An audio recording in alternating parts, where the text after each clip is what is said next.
Welcome. If you've ever wanted to keep your Discord streams private or simply avoid those stream previews popping up for everyone, you're in the right place. Today, I'll walk you through the updated steps to hide stream previews quickly and easily. First, open Discord and tap your profile icon in the bottom right corner. This tiny avatar is your gateway to a world of personalized settings, and it's where you'll control how your activity appears to others. A quick tap here starts the process. Next, select settings from the menu that slides up. You'll land in a broad collection of options designed to tailor Discord to your needs.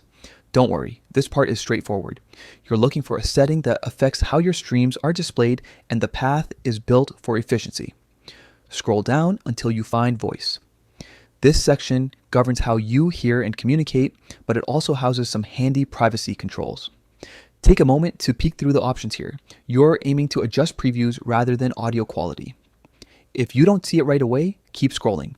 The setting is a common location for updates, so a quick scan usually does the trick. Now, in the voice area, keep scrolling a bit more to find voice processing. This is where Discord bundles a few behind-the-scenes tweaks that can affect your presence. Toggle on hide stream previews. Enabling this option tells Discord to stop displaying live stream previews to others, which can reduce clutter and protect your activity from unintended attention. After you flip the switch, you're all set. It's a simple change, but it can make a big difference in how comfortable you feel using Discord, especially in busy servers or during lengthy streaming sessions. If you ever want to revert it, just follow the same steps and switch it off. A quick recap: open Discord, tap your profile icon, go to settings, find voice, locate voice processing, and enable hide stream preview.